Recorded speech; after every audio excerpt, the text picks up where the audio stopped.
because why does it do it? Because it confuses arsenic to be fluoride. So that's why it takes up arsenic. And most interesting part, just to make you, United States contains maximum amount of arsenic as compared. I know in Assam and other places, children are fed rice is the staple cereal. Now our group has done. We have been working on arsenic. I still see here a lot of glucose. Yeah, lot of arsenic. We have done some work with arsenic. So let me mute my okay. Yeah. So, we have done some work. We have with arsenic. So we have also done some work with nanotechnology, nanomaterials a lot. I'm going to go into details of the technology. So we have published this work, and we are trying to develop a system to remove arsenic from there. And I'm also working with a few groups in Assam and Rajasthan and Orissa to develop, transfer these technologies to the field. Now these are technologies which we have developed. These are a little bit research intensive technologies, but what we can also do, we can actually use simpler technologies. What we have shown here, these are basic principles. But if you go to, if you go to Tittabor in Assam, I'm sure there's somebody from Tittabor here. So during Torun Gogoi's time, Tittabor seen a lot of activities for arsenic removal, and those units mostly contain iron. Iron actually binds very well with arsenic. So, but then of course you need maintenance over time. Iron oxide really absorbs it. So even if you create a filter with iron nails, or iron filing, that will remove arsenic a lot. And you can create an arsenic filter which by coating sand with iron, and it removes very, very well. You need to be careful about in these systems. Are this system reliable over a long period of time? That's the key issue here. Start dissolving arsenic over time. That's an different technologies available for arsenic removal. You have oxidation. You can provide air and chemicals to oxidize them. I'll talk about it, why this oxidation process is necessary. We can also precipitate them. Coagulation and precipitation method. You can use, lime also, iron coagulant.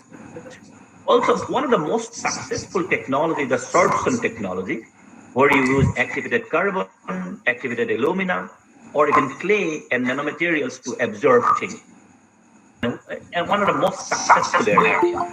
And ion exchange is another one, which has been very successful. I'll give you a case study from Nalbari area where they are successfully doing arsenic removal.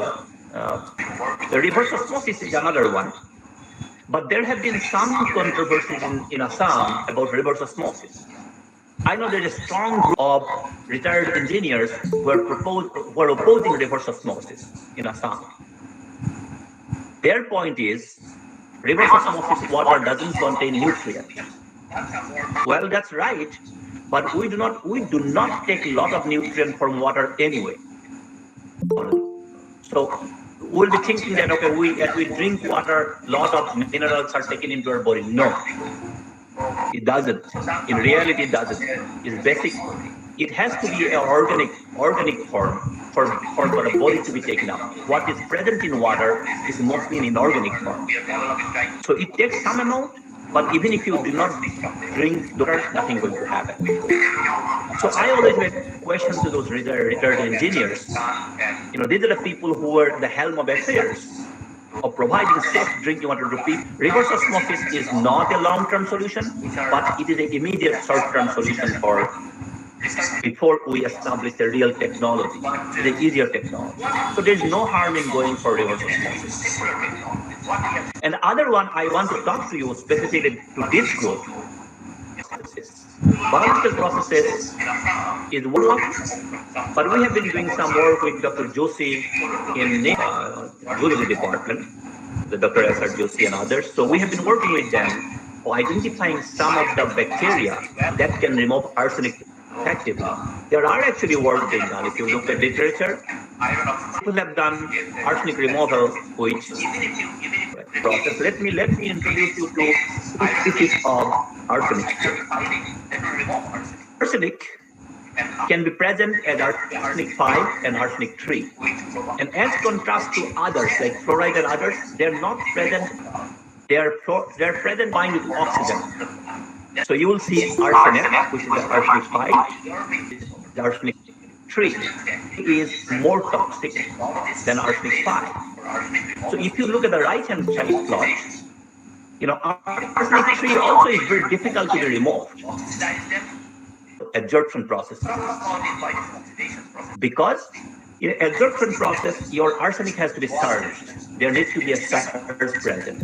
But if diagrams on the right, so speciation diagram. So you will see that the top one here. So if you look at the top one, let me mark it for you so I can show it to you. So you can see my mouse, right? So now here, what we have is, as you can see, the whole big empty space on the top of arsenic 3. The arsenic is not charged here. So uncharged arsenic is difficult to be removed. That's why arsenic 3 is so difficult to be removed as compared to arsenic 5. Most of the units that you see are removing arsenic 5.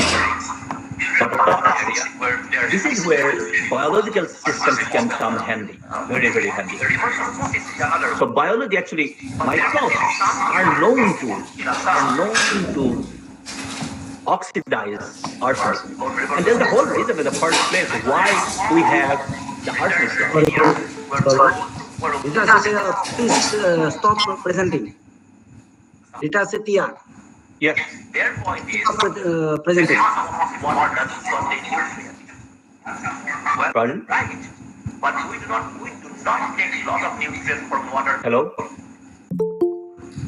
So please continue, sir. Please continue. Okay, good. Okay.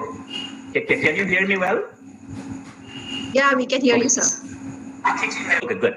So let me go back to the previous slide. So what we are saying, just remind me of the time as I exit the time, because I tend to keep talking. So now, arsenic 3 is difficult to be removed. So it is not ionized. So you need ionized particles, ionized arsenic to be removed by adsorption process, which is the easiest process to be adopted. It's difficult to be removed because it is not in ionized form. Also, it is very toxic. But microbes can really help us oxidize arsenic 3 to arsenic 5. Now, the whole problem of arsenic is there in the world, the microbes. Because the microbes reduces and oxidizes arsenic. Arsenic is normally bound to minerals. The arsenic rocks and everything is present in the environment. But what the microbes do, there are aerobic microbes and anaerobic microbes, mostly anaerobic microbes. And there are autotrophic bacteria and heterotrophic bacteria, which does the oxidation or reduction process of arsenic, and they release it to the environment. I'm not going to, but I'm just introducing it here. This is a famous paper, this is a paper published in, Trends in Microbiology. So this is one of the famous papers. So if you see that, so the process is going on in the environment, and that's why you see water coming out, arsenic coming out in your drinking water. So if you see the right-hand diagram, top diagram is a representation of a tube well. When in the water layer that you have, so microbes really work depending upon the environment you create. And why it happened in Bangladesh? Because Bangladesh is given a lot of tube wells all across the country. UNICEF and others given, who given drinking water systems, tube system for irrigation and others. So everybody started pumping water. And then what happened? Water has gone down, and was introduced, and the whole process of microbial release started. And that's a problem. And arsenic problem is not going to go away just by pumping water. Or it's going to be there, because also if you introduce a lot of organic matter into the aquifer, it's going to create arsenic problem again. So this is a problem we have to live with this. So like, we are living right now with COVID-19. We are looking at maybe a year or so. I'm not trying to so depress you by telling 1 year or so. It is really true, but we have to live with this. We have to adapt to the situation. So this arsenic and fluoride going to be there in your drink to adapt ways. Now, so there, as I said, if any of you are interested in identifying microbes, which really does a good job, that's a good research to work on, and that's going to be really effective in treating water and others. If I put arsenic to a benign form, arsenic 0, and also organic arsenic, if we can really develop a system where you can convert arsenic to the organic arsenic using microbes, there's nothing like that. So these are the basic principles of arsenic. Arsenic issues. I'm just introducing the basic principles, but I'm always ready to talk to you, in more details. What are the technologies you need to go? Possibly during question and answer, we can talk a little bit more about it. So let us now switch gear a little bit. Let's talk about fluoride here. So fluoride again is, it's present in the nature. Of course, there are artificial, anthropogenic causes, human introduced fluoride, but that is not a remarkable amount. It's mostly naturally present in our environment. Chemistry figure was well known, how they're present and how they come out. Fluoride actually is good for human beings. It's good because it actually protects your teeth. Teeth is made up of hydroxyapatite. Hydroxyapatite is a calcium. It's a calcium. What does fluoride do? Fluoride replaces the calcium and make our teeth stronger. So your teeth is better protected. That's why in many countries, including India, fluoride treatment in their teeth, so that their teeth, after they have the permanent teeth, they are given fluoride treatment. Kind of, you don't have the problem of this.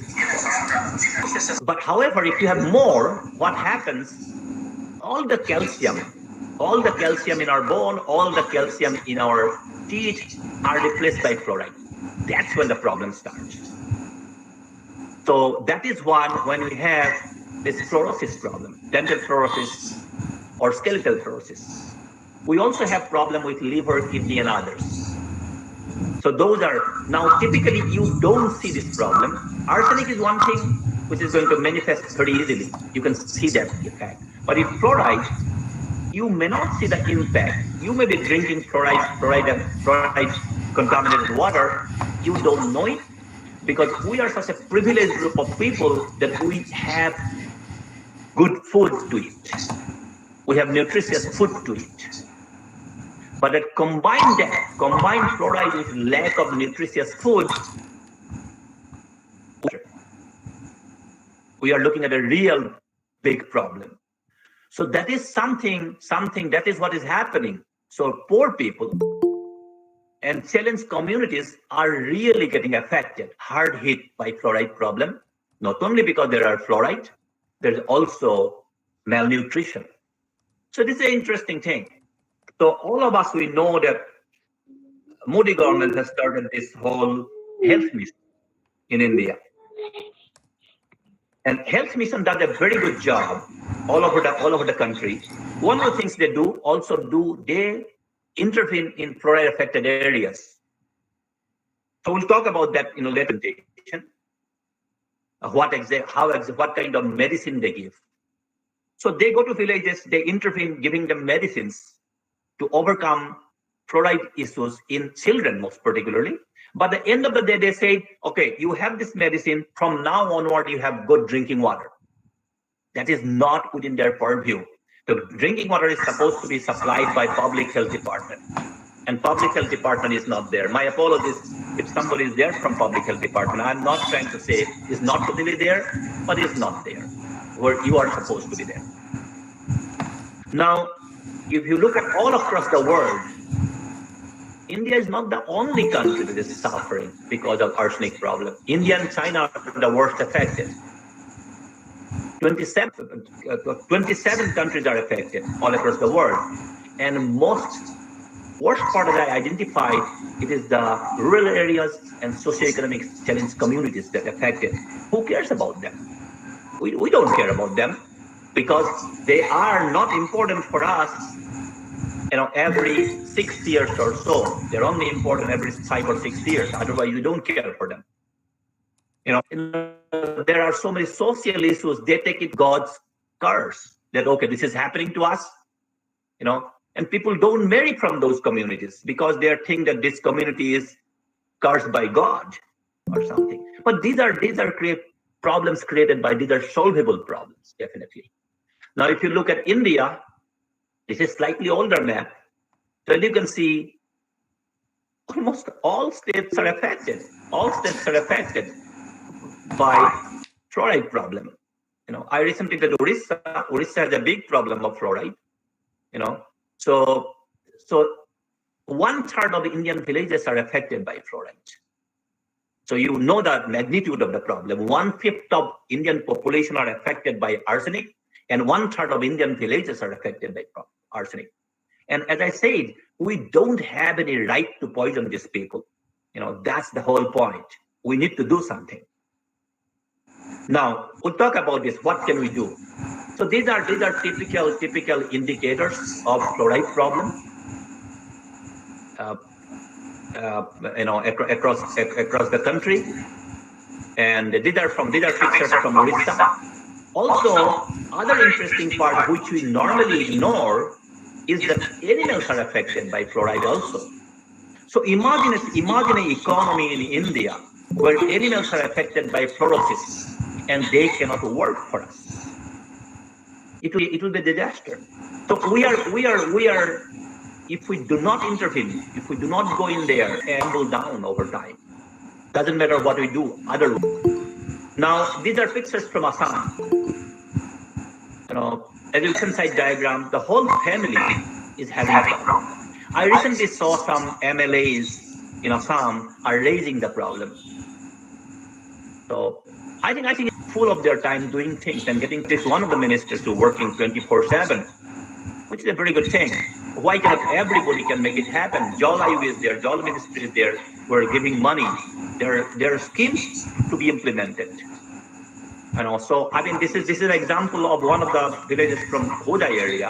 On the right hand side, this lady, she's not very old actually. So look at her teeth are gone. Also, she's having fluorosis problem. Now, typically removal is done in a sophisticated system through ionic chains, but expensive, very expensive. Also difficult to be maintained. Also, it needs pressured water many times. So these are for communities where what can we do?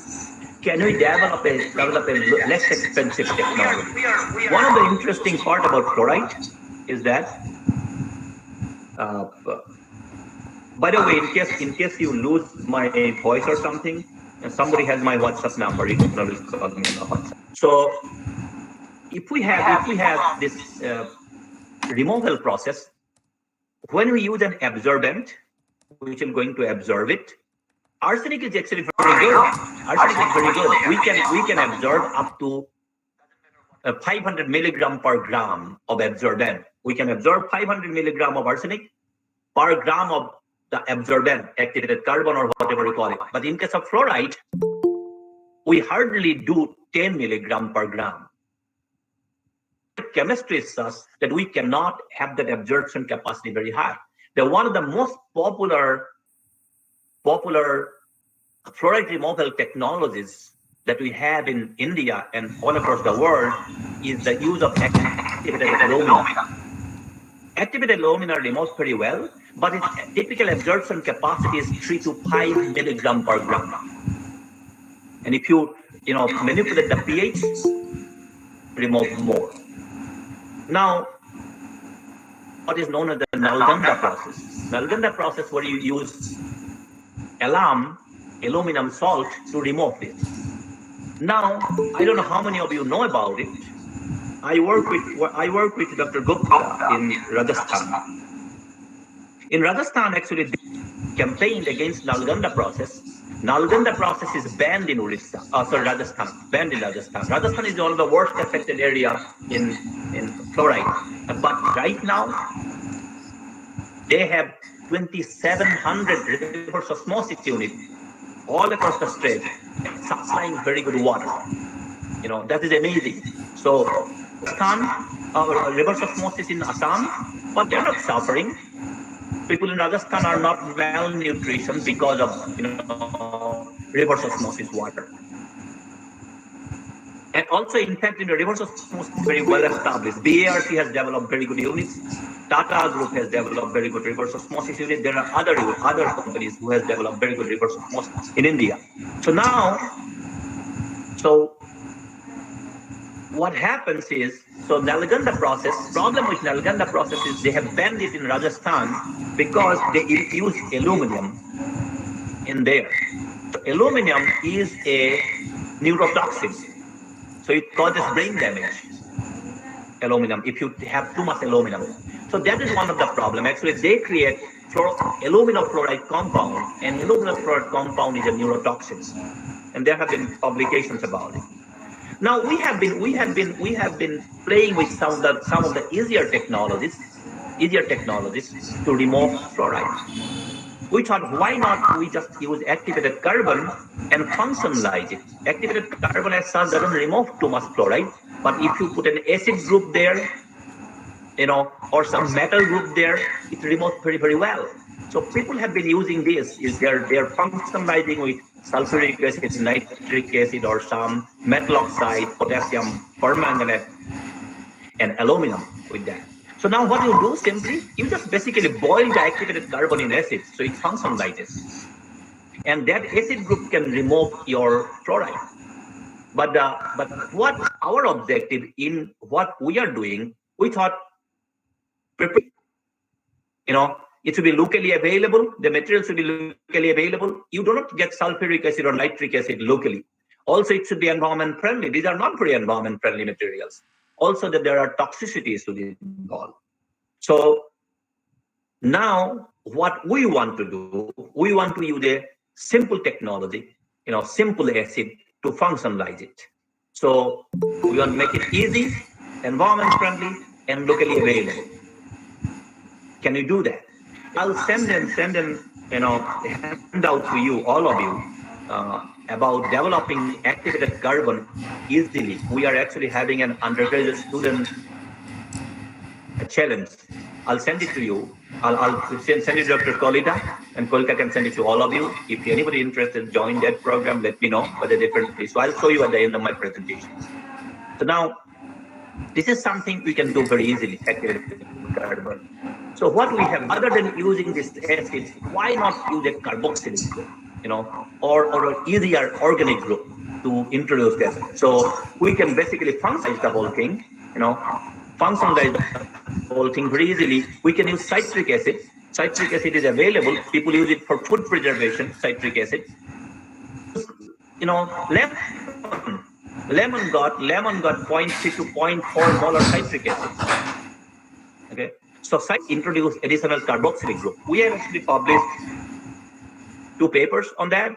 So now this is what exactly we are going to do. The OH group, that part is going to actually combine with, that will be replaced, and is going to combine with fluoride. I'm not going to go into chemistry. I know. I just want to introduce to you that these are simple chemistry. These are not complicated, very fundamental, Nobel-winning science. These are common sense science that we can do very easily. Now, as I said, lemon juice really contains a lot of citric acid, ascorbic acid, and malic acid, and those also participate in the process. So we all have citrus fruit, different kinds of citrus fruit. Maybe what I get as 0.3 molar, you will possibly get more molar concentration in some of the citrus fruit you have out there.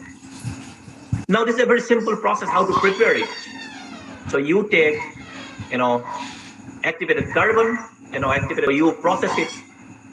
So you do the interference studies with this one. It's very easy process to prepare. You just boil the activated carbon with the acid you have. Of course, you have to maintain certain temperature and how long you have to boil it. It's very easy to be done. Now, what we have seen that when you try to remove this with regular activated carbon, CaC means carbon, which are not functionalized, or GaC means carboxylic acid activated, granular activated carbon. So as you can see, there's a vast difference between removal.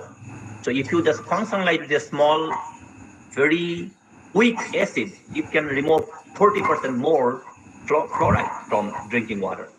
Now we have also done some with lime. As you can see, the top two plots here, the blue one and the gray one, one is for blue one is for regular citric acid, and the gray one is for lime. As you can see, they remove equal amount of fluoride very, very easily.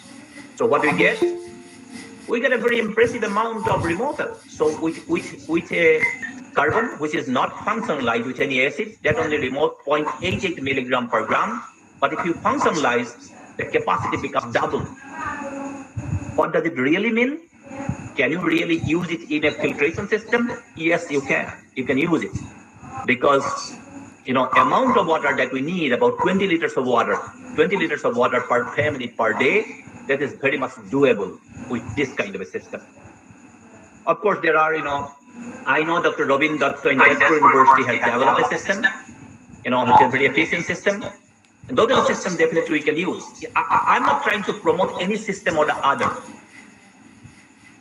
I have a talking to you about this activated carbon. I'll talk about towards talking about this simple system. I just wanted to introduce the spirit of research among all of you. So that many times we sit down, we say, oh, I don't know about it. Somebody, government has to come, MLA has to come with a solution. No, we can be part of the solution. Now, so of course, lime has this much. Now, we looked into other details, how it does. We looked into the mechanism part of it. I think many times, I being an engineer, let me be very, very honest. Assam Engineering College, I studied in Assam Engineering College, and Guwahati University is nearby. We had the tendency at that time when we were students to kind of these people are doing science, there is no use for science. I'm trying to be very honest. We had a feeling like that. But now, as we grow, we realize that engineering is nothing, is nowhere without the science part of it. So that's why we call the engineering science, or science is really needed. If you don't know the science, you really cannot develop a system. So that's why, engineers are, as an engineer, I no longer call myself as an engineer because I hardly do the science stuff, chemistry stuff. But then without the science part of it, engineers cannot develop anything. The understand the fundamentals are very important. He was explaining the science of it. I said, it's so nice to know the science of it. How does it do? Because otherwise it's not convincing to me. Even if you say it's going to work, I'm not convinced. You need to tell me why it is getting removed. Because that's the convincing part, right? That's how you have to convince people. Now, we also looked at desorption studies. And now you can develop a filter very easily. But you also need to understand that it should not release the absorbed fluoride or arsenic from the activated carbon or whatever. So that is an important study that needs to be done. And we have seen that it is not really giving out. We actually done for 6 months. This is only 90-day studies. So we have done up to 6 months and we do not see the desorption. That's a good thing, because even if you forget to remove your filter, you can come back and remove it again. After 2 months or so, nothing going to happen. Now, so we also use some sophisticated technology, which is nanomaterials. We use what is known as the graphene oxide. The name may sound very sophisticated. Don't worry, graphene oxide is nothing. But the kajal you use, people use, the kind of that is graphene oxide. Not exactly, but kind of. So graphene oxide is as simple as that. It's just a carbon, carbon, but it is a nanoscale, a thin stick. But I'm introducing this topic just quickly. I'm not going details into this one because I got a reason why I'm introducing that. So you can use actually graphene oxide and other metals to remove this very easily. And we have actually published a paper and a couple of papers actually explaining the mechanism, why does it happen and everything. I'm not going into details of this. It involves physics. We have people from physics who actually helped us solve this problem, how the electron transfer takes place and how it does. But I'm skipping that part. But I'm coming back to the fundamentals again of graphene oxide and how we can replace graphene oxide. Because graphene oxide is a little bit toxic. It's not a very benign particle. It is toxic to human body, toxic to the environment. So we have to replace that with a different one. Have really got very fast absorption capacity. It can remove very fast with the graphene oxide and others. It's important that your system works very fast because otherwise you need a big unit because you are water flowing. Otherwise you have to contact time will be higher if you need more time to remove it. So our system can remove fluoride in 1 minute. So that way you don't need a big tank for filtration units. Now this is where let me come here. I know principals are pointed out that why we are talking about the late.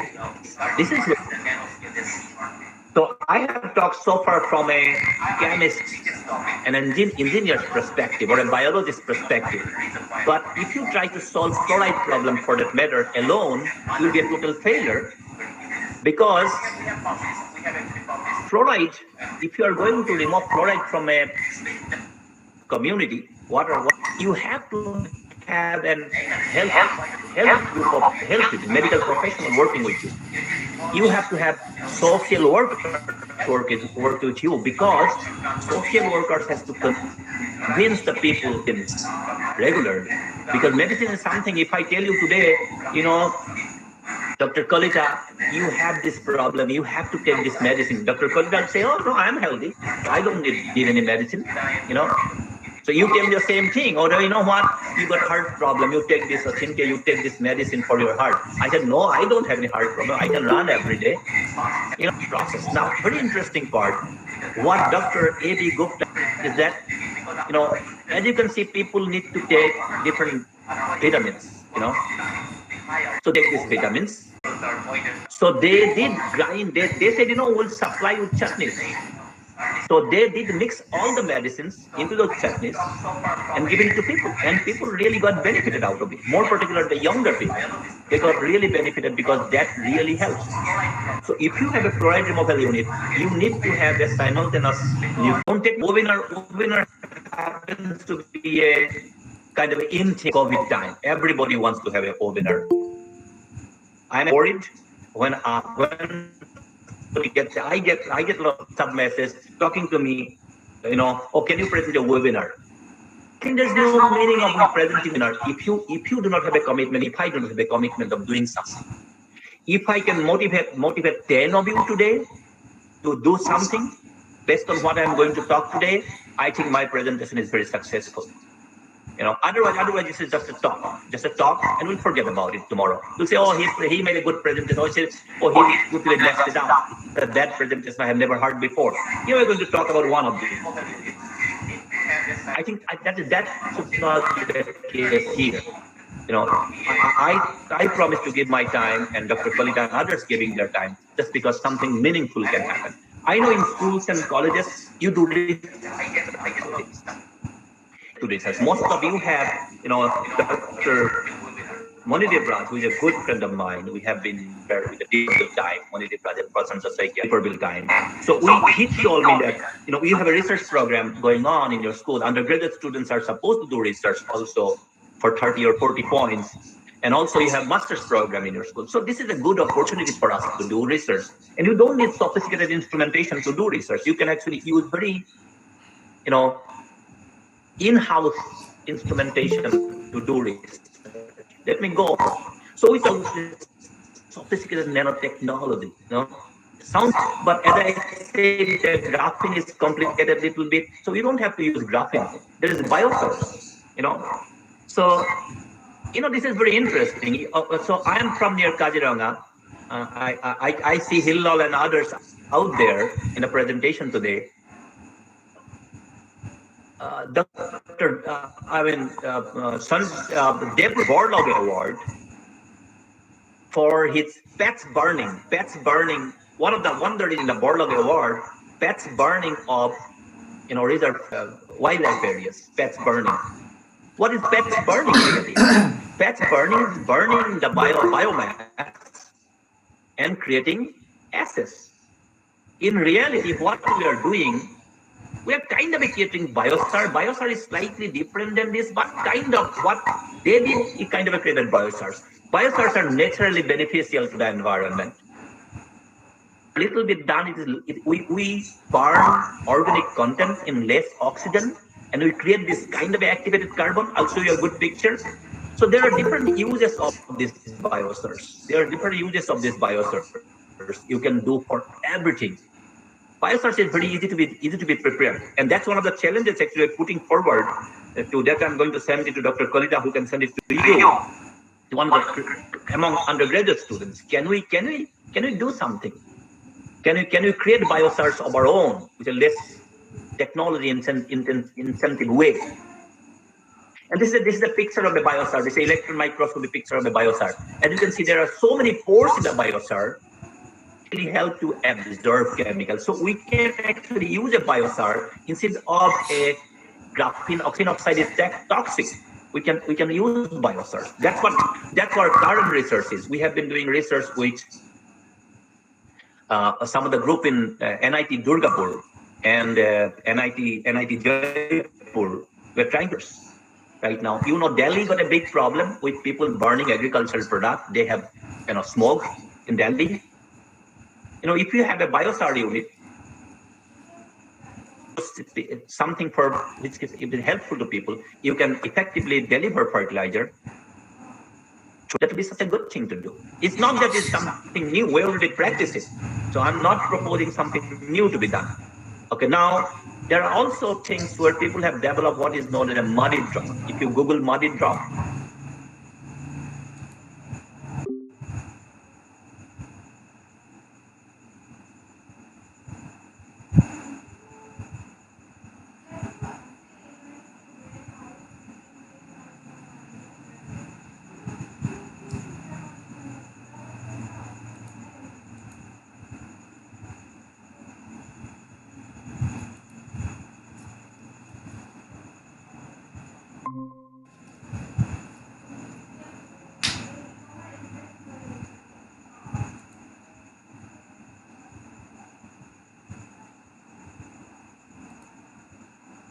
clay and then just burn it to have pores. You can create filters very, very easy.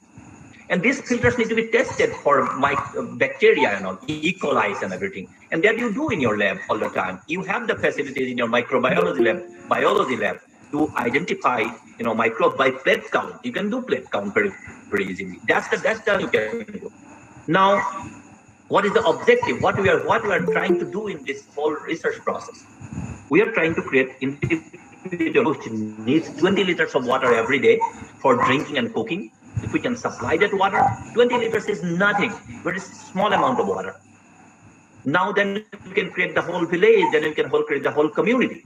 Of course, we have technology acceptability, how people think about it. You don't want to go to a community, tell them, oh, you know what?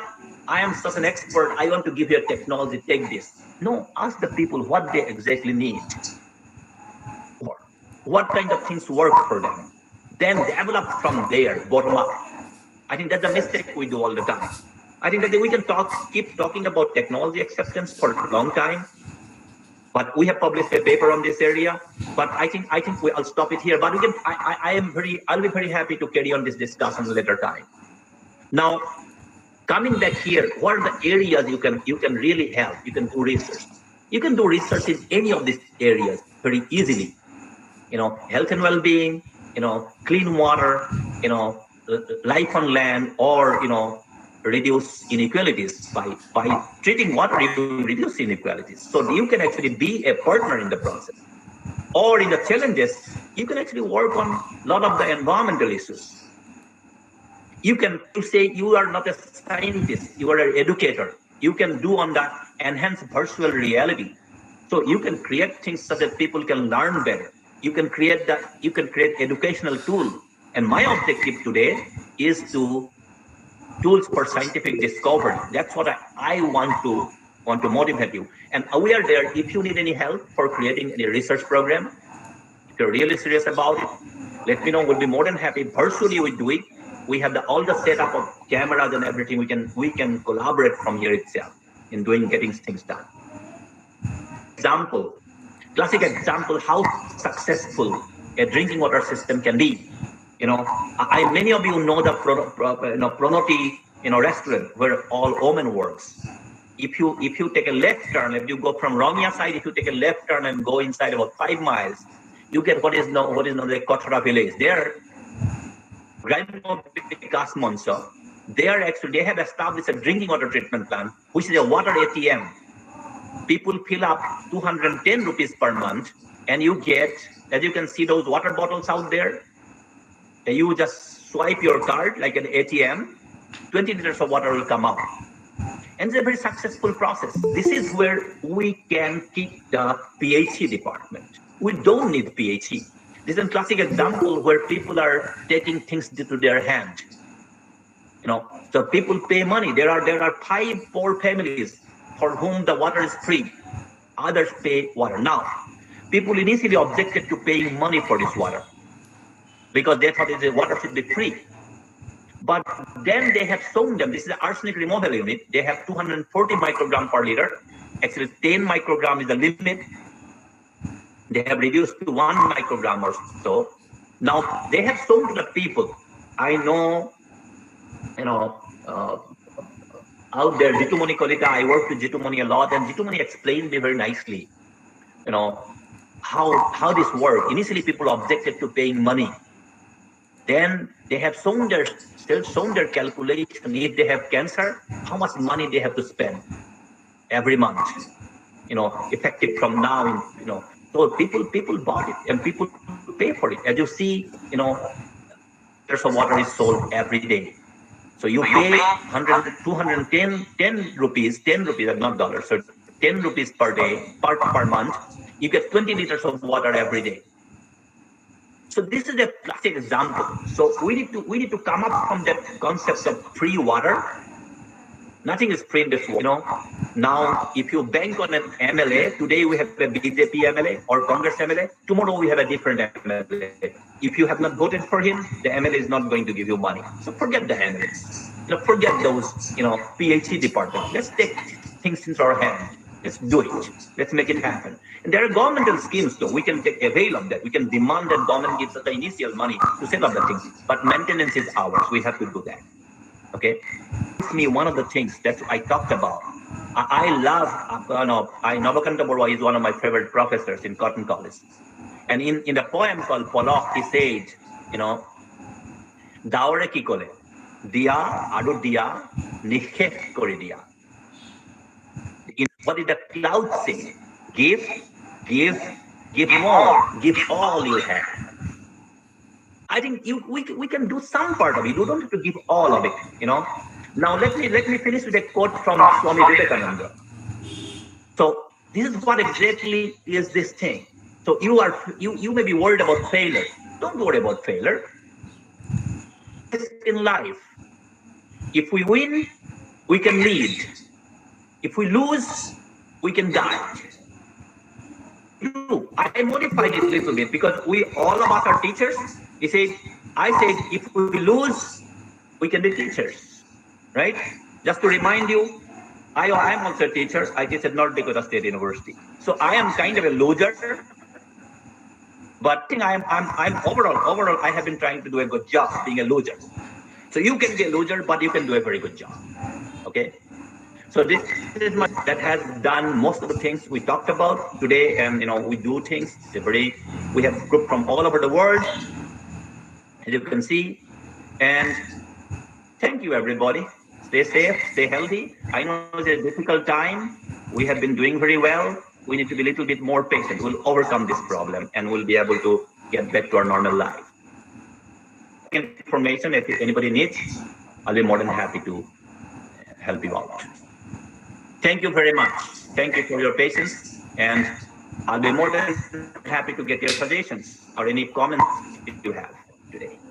Thank you, sir. Thank you. Thank you, sir. Thank you so much. A thorough and detailed explanation of arsenic and fluoride contents in water. I think that this presentation has given all of us a new read. It is not surprising to see a lot of questions and queries popping up in the chat box. And I'm sure there might be many other questions, as the presentation was very educative and informative as well in the chat box. So with your permission, can I take a few of those questions now? Yes, absolutely, yes. Start with the first question from. Let me come out to the screen. Let me get out of the screen. Okay, time. Okay, sure. No, you go ahead. I can keep answering the question. Yeah. Okay. This first question is from Sasang Goswami. As the names are given here without the salutation, I may sometimes, if they're senior person also, I may take name. Please don't mind. So Sasang Goswami's question is, sir, what is the biotechnological aspect of removing arsenic? Okay. What is the biotechnology? Is there any biotechnological aspect? Sure. So when you point of view. Sure, that's fine. So now I have removed the screen, right? You can see me right there. Yeah, we can see you. Okay, good. So biotechnological aspect, actually, there are a lot of opportunities for us to use biotechnology for removal of arsenic and fluoride. One thing is we have been trying to do is the combination of physical-chemical processes and biological processes combined together. That is one of the things we are doing. Other things that you can do is mostly use of plant-based material for development of new technology. So right now, all the processes that we are talking about uses artificial fertilizers, chemicals, synthetic chemicals. Now, natural chemicals, like take for example, plants have polyphenols. Polyphenols are good reducing agents, and they can be very well used. And other parts in a biotechnology part, I think use of microbes in the process in combination with physical-chemical processes is the way to go. I do not know exactly what kind of other biotechnological processes do we have, but I can envision these, and we have been actually working with Nehu, as I said, developing some of the biotechnological aspects of this removal technology. But they're challenging, definitely challenging. But that is the way to go. Definitely, you are hitting the right point. Thank you, sir. I think this must have answered this question. I'll take up the next question from Saini Bhattacharjee. She asks that, sir, are there any drawbacks of using absorption processes for filtering arsenic out of drawbacks? I mean, depends upon what you use. There is because this is the best technology. Now, this is I'll tell you this. So sometimes we select best of the worst, right? Best of the nothing working for you, but there is something working better for you. You select that as the best one. I think here it is right like that. So we do not have a perfect technology, but we have better technologies. Now, why I say that we don't have perfect technology? Take, for example, I gave it from Nalbari district for removing arsenic. This is the ion exchange process being developed at Lehigh University in the United States. Dr. Sengupta has developed this technology, and he has been doing, this is called, drink well technology. So they have been promoting it. If you go to Facebook, you'll see the drink well. Now, so the problem with these technologies are they remove very, very well, but they transfer the whole arsenic to a different media. So ion exchange media. Now this ion exchange media cannot be regenerated in Nalbari itself. It has to be sent to Calcutta to regenerate it. So what do they do in Calcutta after they take out the arsenic? They store it in their office. The problems, these are the problems that are associated with absorption or ion exchange process. It is more of a what do you do with the waste? That is the major concern. Or what do you do? We have all the technologies and everything. So let me know. I'll be more than happy to do that. The second thing, antagonistic. I do not know antagonistic or synergistic, the process. I know iron and arsenic are synergistic. If you have iron and arsenic together, it's a very easy way to remove arsenic. Use the iron to remove arsenic. But arsenic and iron, you don't see a lot of places where they are present. But I think recently, Karbi Anglong, they have found that arsenic and fluoride are present together. And they're neither, we don't know they're antagonistic or synergistic, but they're present together. And they basically now it's a kind of a two enemies together in the same water. But good thing about this, most of the absorbent that works for arsenic, that will also potentially work for fluoride. Of course, there are selectivity issues in terms of if you're for chemistry, you will know what contains of fluoride, what are interfering in the process. So we have to take care of that. So to answer your questions, whether antagonistic or synergistic, I do not know. I have to really look it up. Thank you, sir. Next question is from Dr. Brishti Dotto. She asks, why is it harder to remove arsenic 3 from drinking water than arsenic 5? And then, is there any chemistry behind it? And what is the best way to quantify arsenic in raw water sample in a water testing laboratory? The question together. So why is it harder to remove arsenic 3 from arsenic? So the first is, I think I showed you the speciation diagram. So, arsenic 3 up to pH 9 or 8 or 9, I don't remember the exact value right now.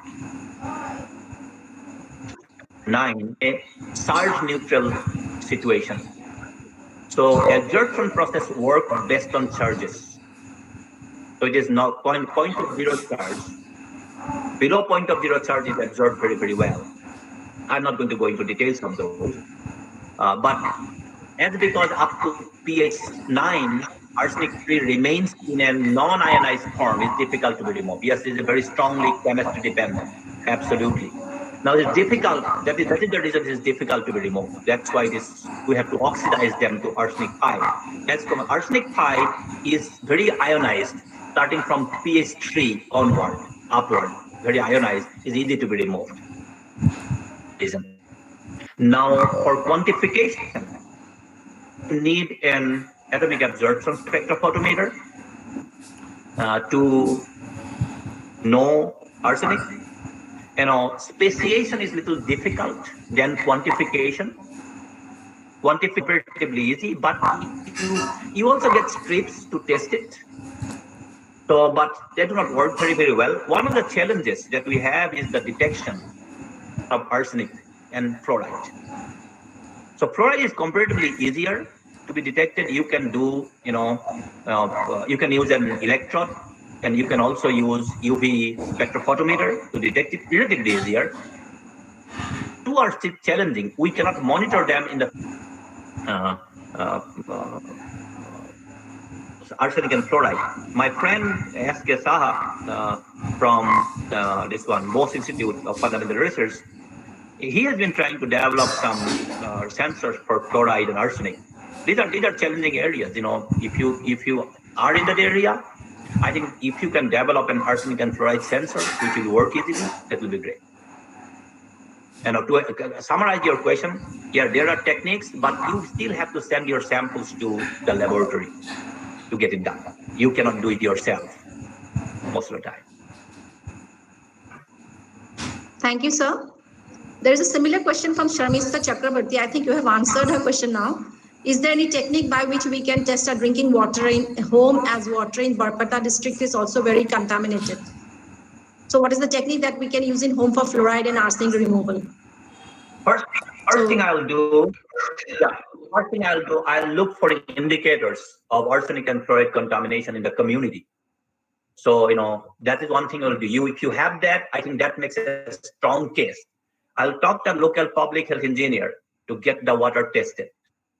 Okay. Also, there are universities and others you have to collaborate. This is technology gap, and don't get disheartened.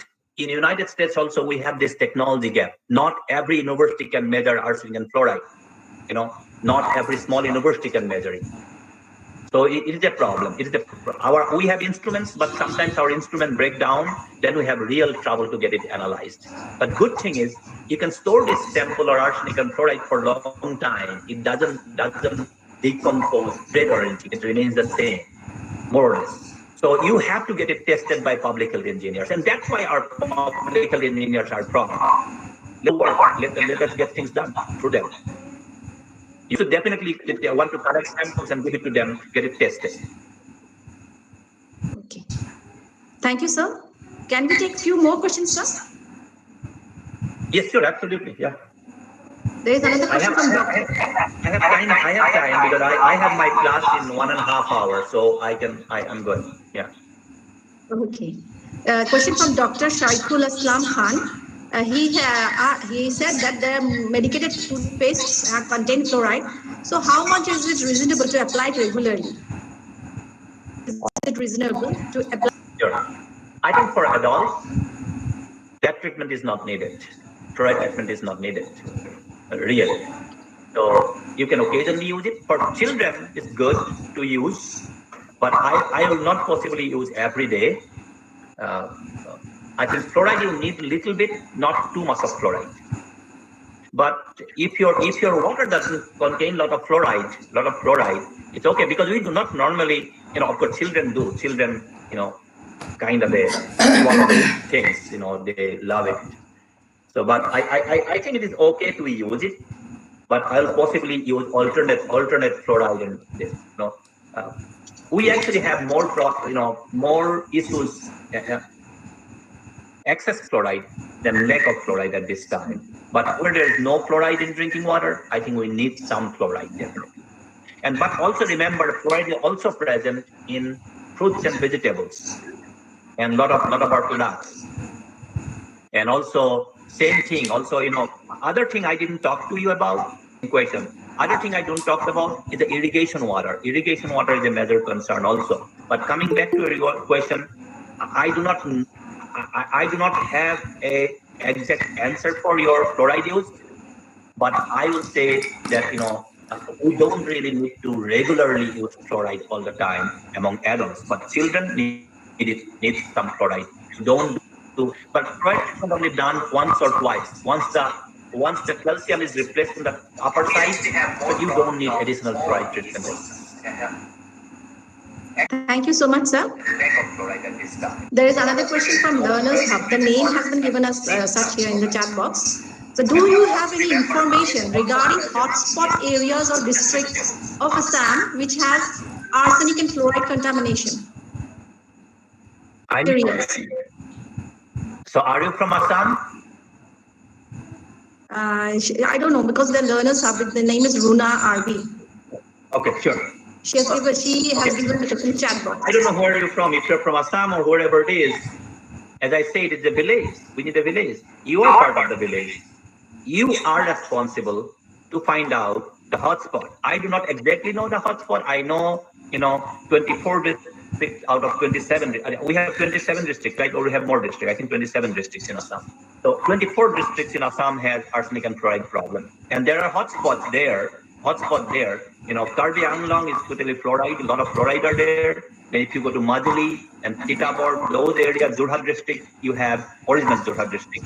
You have a lot of arsenic problem. I have the map. There are research papers published on, but it is not comprehensive. We still are finding arsenic in a lot of places. So I think this is one of your job as well, to find out the hotspot and report it. You know, we do a lot of Facebook, we do a lot of WhatsApp. You know, there needs to be a group on arsenic problem in Assam, arsenic problem in Bihar, arsenic problem in Bengal. You know, which problems are highlighted. You know, so we do not know much about it because we do not care many a time. That's why you do not know. It is not that we do not want to know. Many a time we don't care about it. Anyway, I didn't answer your question. I do not know exact hotspot, but I can find it out for you if you need it. Okay. Thank you so much, sir. There's a little girl from class 8 student, Monmita Kashyap.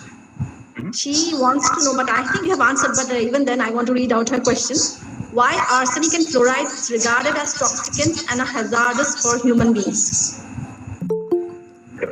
In the first place, thank you very much for attending this one. So I should advise you should join the Children's Science Congress on your skills in science, because I appreciate it, you coming for this, and we need people like you to be the future scientists and engineers, you know, to solve global problems.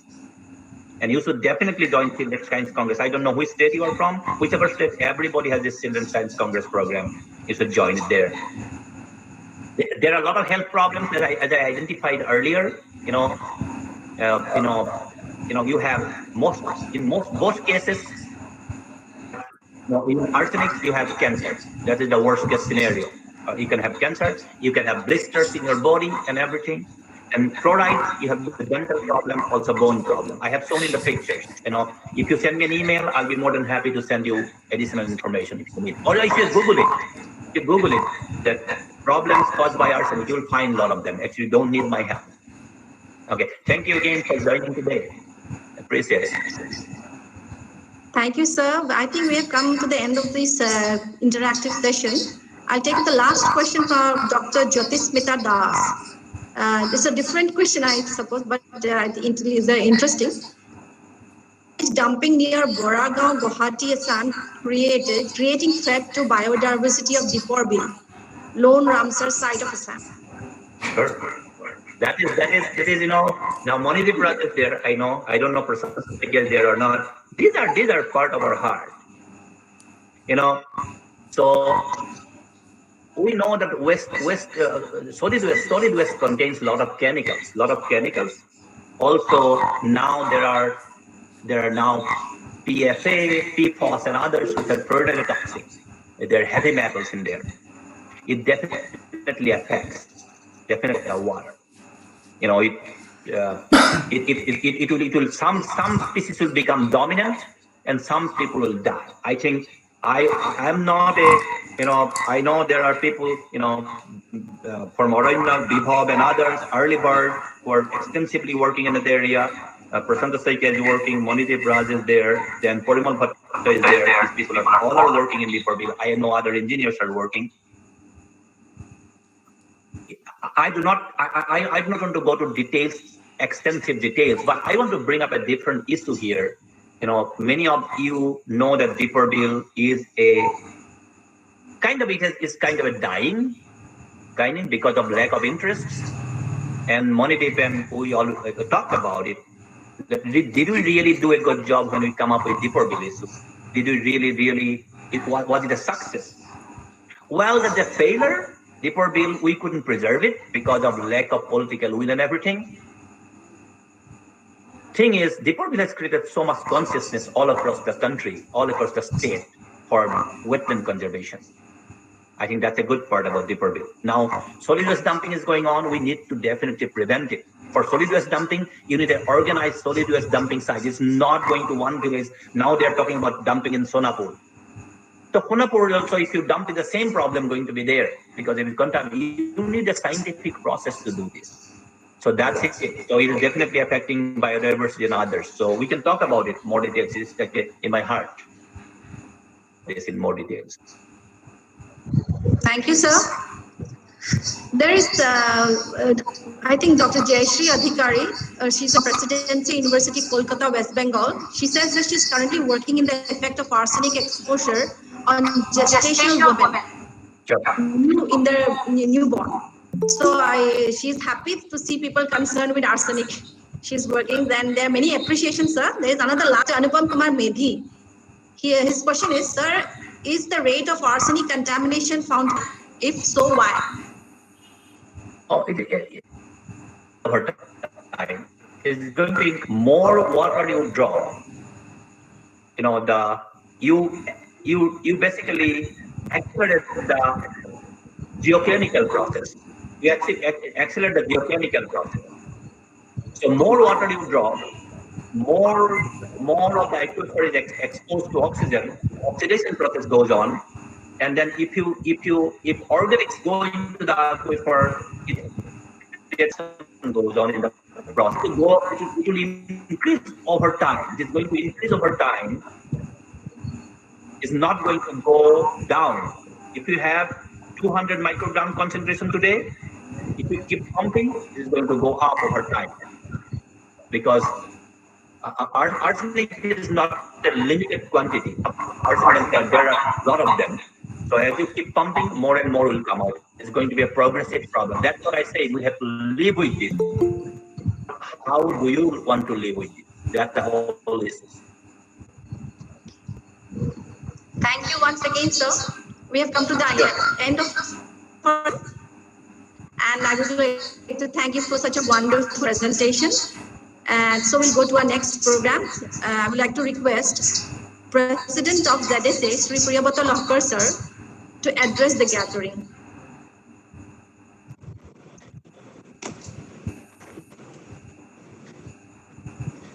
Hello. Yes, sir. Are you listening to me? Yeah, we can. You're audible, sir. Okay. Very good evening to all participants, and very good morning to Dr. Arsenic Burwa. Respected Principal, Virginia Mahavidyalaya, the coordinators, ZSS, the committee members, including working president and general secretary, and research scholars and principals and faculty members of different colleges. Really is a very good topic from Dr. Bezburwa. Learn much more thing about the arsenic and fluoride.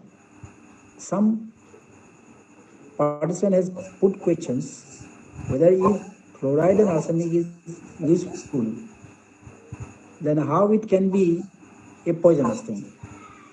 So the contamination part, the percentage of the contamination, if it increases, it becomes a poison to our health. And so we have to take some action. There. Whether we are reactive or we are proactive. If something is happening and we want to follow something, then we become a reactive one. But if we can foresee problems, there will be some problems and it will going to happen. So why we should not do some action on it? So this is proactive.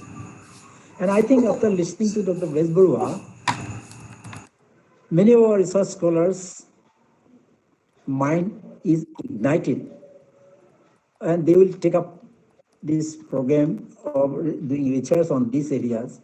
And moreover, the societal needs.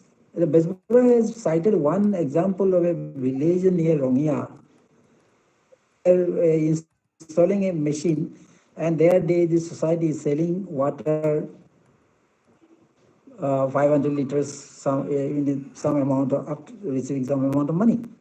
So whether the public health engineering department, which are providing good water, drinking water to the common public, can they not adopt this machine and all those things in our state? So these sort of things can be think about, And I think the Geological Society of Assam can collaborate with the research group of Dr. Besbura University so that we can take up some progress. And I'm really very happy, and I would like to express my gratitude and thanks to Dr. Besbura for illuminating us with this problem which is prevailing in our state. Thank you once again, Dr. Besbura, and I hope our listeners are much more benefited with these lectures. Thank you, and hope to meet you in future too, Dr. Besbura. Thank you all. Thank you very much. Thank you, sir. Now I would like to request the working president of ZSA, Dr. Balendra Kumar Das, sir, to say a few words.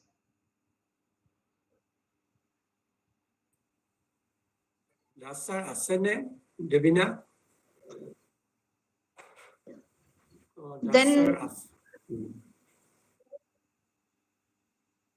Then I would like to request, because the inauguration program couldn't take place, sir. So I think you can give us an inauguration now. Yeah. Yeah, not inauguration, but yeah, I think Professor Monidip Raj will talk something. So before that, I just want to thank and express our deepest sense of gratitude to Professor Usinto Besbura, a professor of North Dakota State University, United States of America.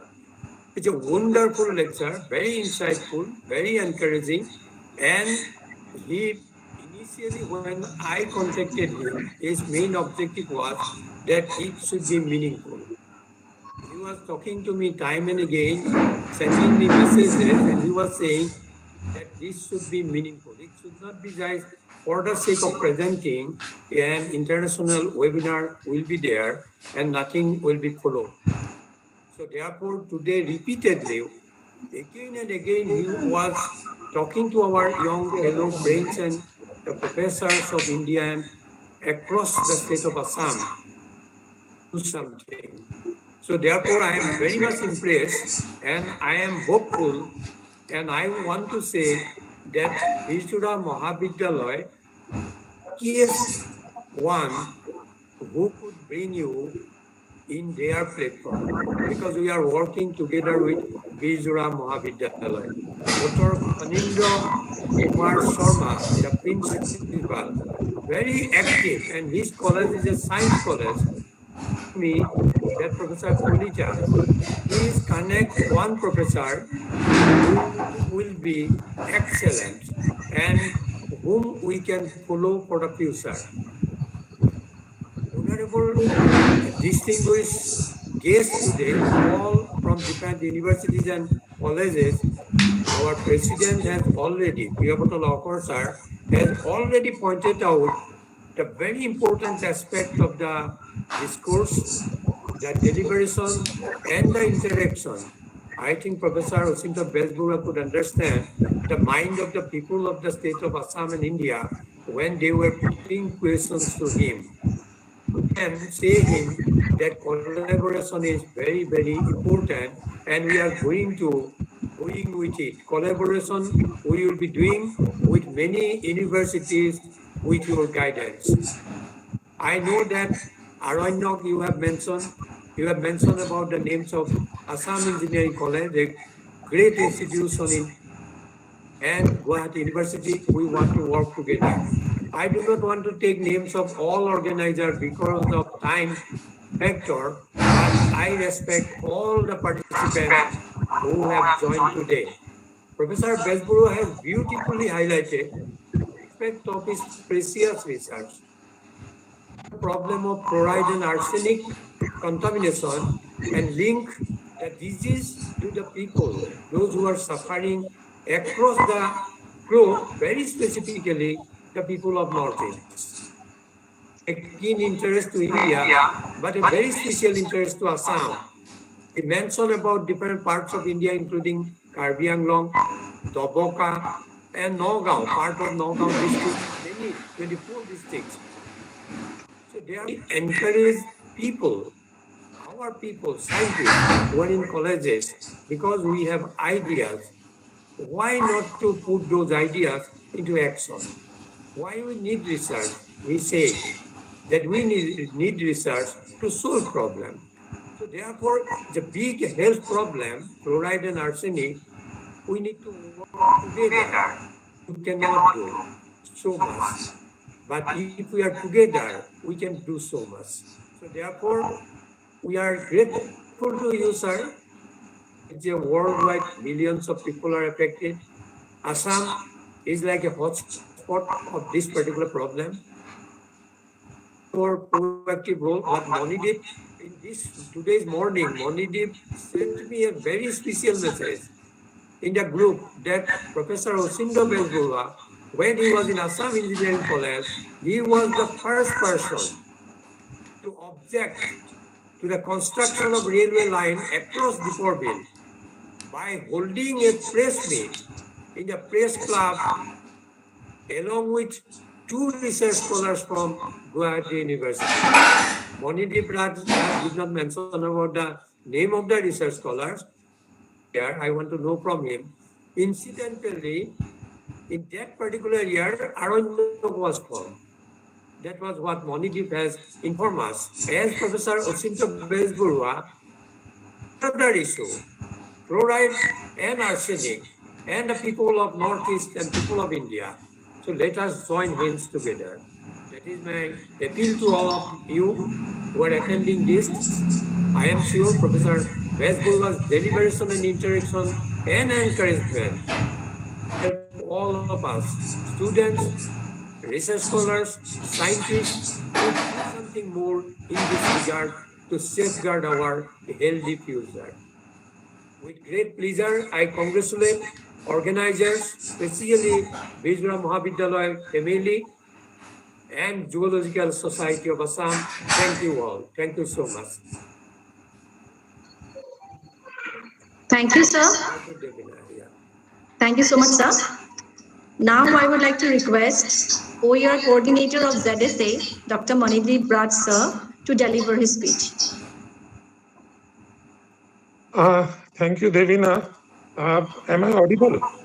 Yes, sir, you're audible. Okay, I'm very sorry. Yeah, I'm very sorry I won't be able to put on the video tonight. The issue basically is that for the past 2 days I am on bed rest for some health issues, and but I couldn't have missed this webinar under any circumstances, and that is why I've been here all throughout. Respected President of ZSA, respected General Secretary, participants who have been throughout the webinar, my greetings to all of you. And to Osinto, I would like to say a few words about Diporville. 2 days back when we interacted in a pre-webinar meet, he was so disheartened to say that we have lost the Diporville campaign. I think it's partly true, partly untrue. That the thing started even before the biodiversity hotspots were defined, and we did a pretty good work at that. And if we look, say, the issue was brought up in the year 1989. Guwahati University Zoology Department was established in 1963. So from 1963 to 1989, almost 25 years, if we look into the total amount of research that had taken place, that was very minimal on Diporville. Yet after the highlighting of Diporville, there has been an exponential rise in the total number of research papers or the consciousness. And for the matter, this was for the very first time that an area outside the reserve forest was fighting for it. So the fight could never have been an easy one. And it has not been an easy one, but people have still not given up hope, I believe. Say this year, new syllabus was given for CBCS, and Prasanto Saiklia was there, and he made it possible to include Diporville within the syllabus, compulsory syllabus to be taught to all art, science, and commerce students. So that is the information I would have liked to share. And Jogen had asked the question as who were the two people. We were there along with Osinto, Prasanto Saiki and myself. Thank you. Uh, Thank you. uh, we basically filled in the biological part, but the main lead was taken by Osinto. And I'm so very glad to see uh, that the fire in Osinto, the way he used to think then, that fire is still burning, and it is burning at fullest potential. That is in a way to think otherwise, in a way to think uh, uh, by ways and means that can actually produce result. Okay, I know you have a class to take, but I just want to share one more thing. Say, for the past 3 months, T of Assam has been working in two basic ways. One is by organizing webinars, and we have another very good approach. We have taken a very good approach. We have started 2 YouTube channels. Zoological Society of Assam main channel.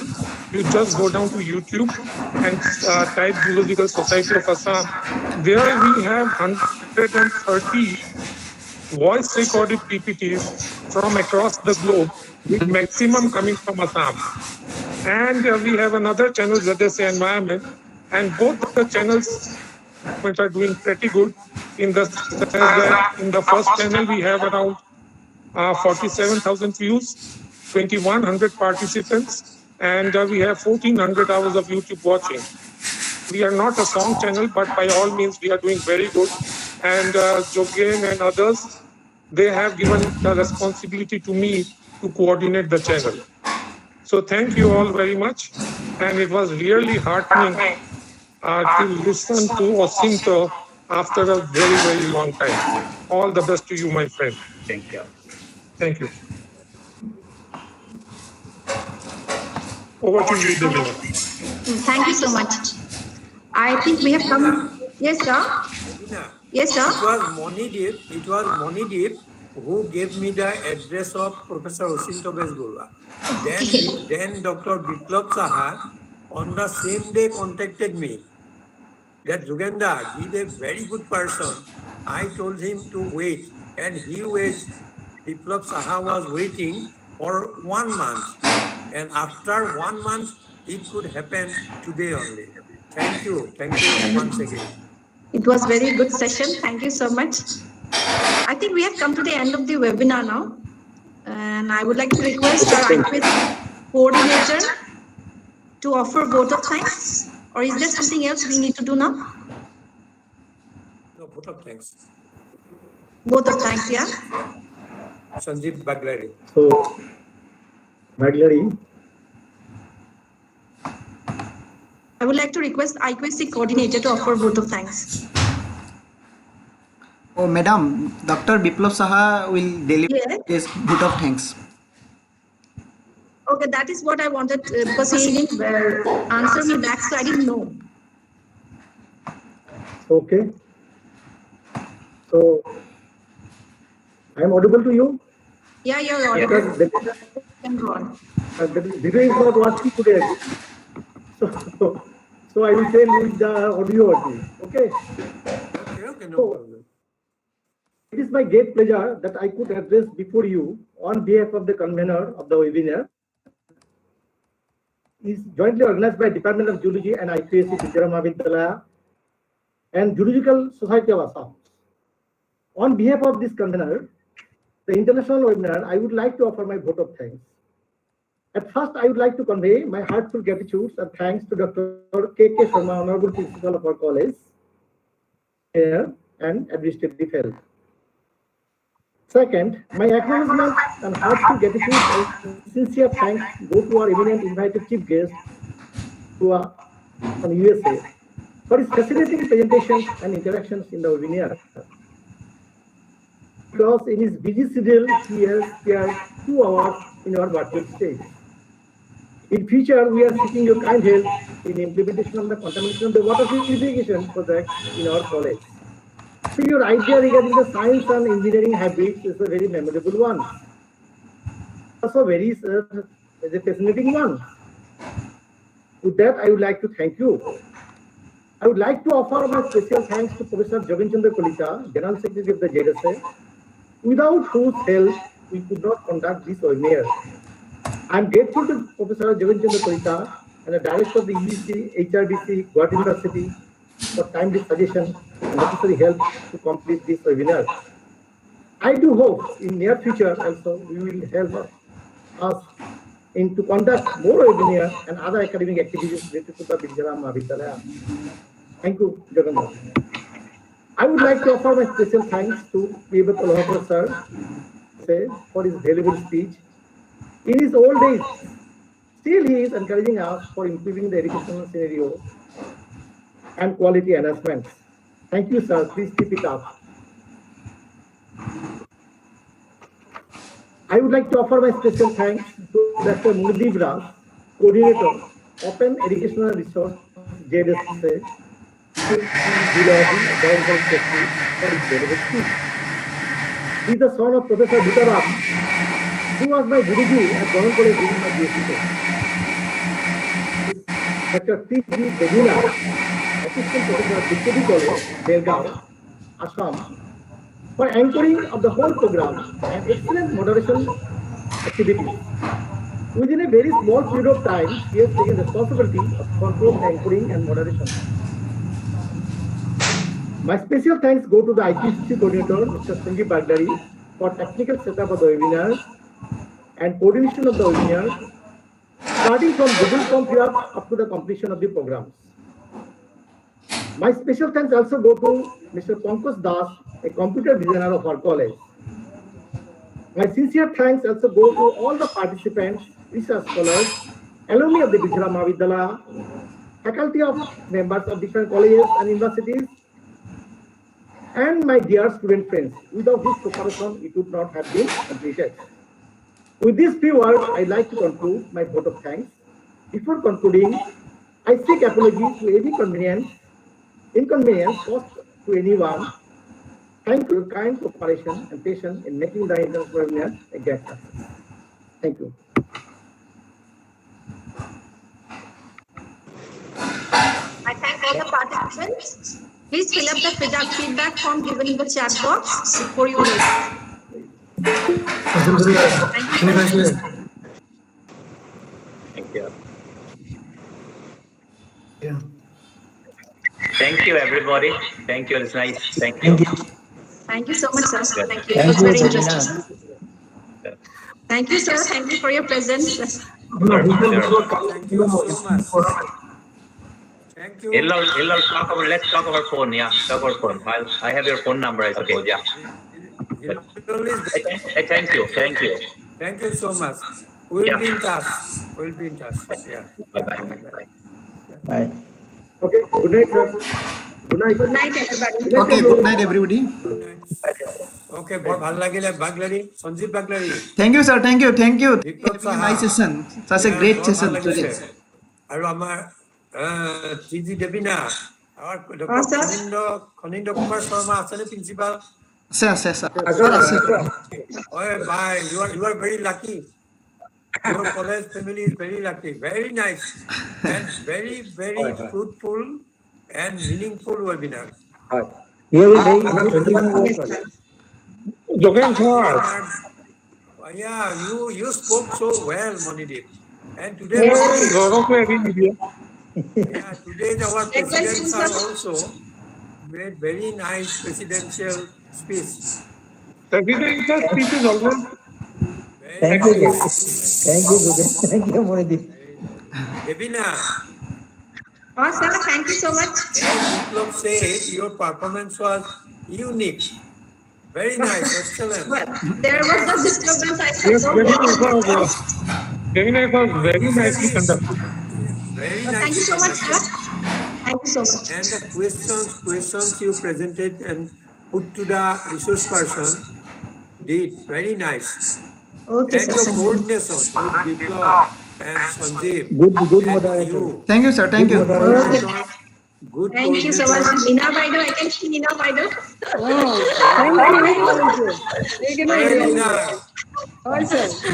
Devina, Devina ma'am, we are proud of you. Oh, Bichi, yeah. খুব ভালো Bristi, Thank you. Bristi, Doctor, we are proud of Devina. We are proud of Thank you. Biplov. We Yes, are sir, proud yes, of sir, IPC definitely. coordinator Sandeep. Thank you, sir. We are proud of you all. বিপ্লব আজি বিপ্লব হিন্দুলেবৰ good morning দেখিলো তোমাক বিপ্লব leader ভালে আছা? বিপ্লব তোমাৰ ভাল হৈছে আজি Okay.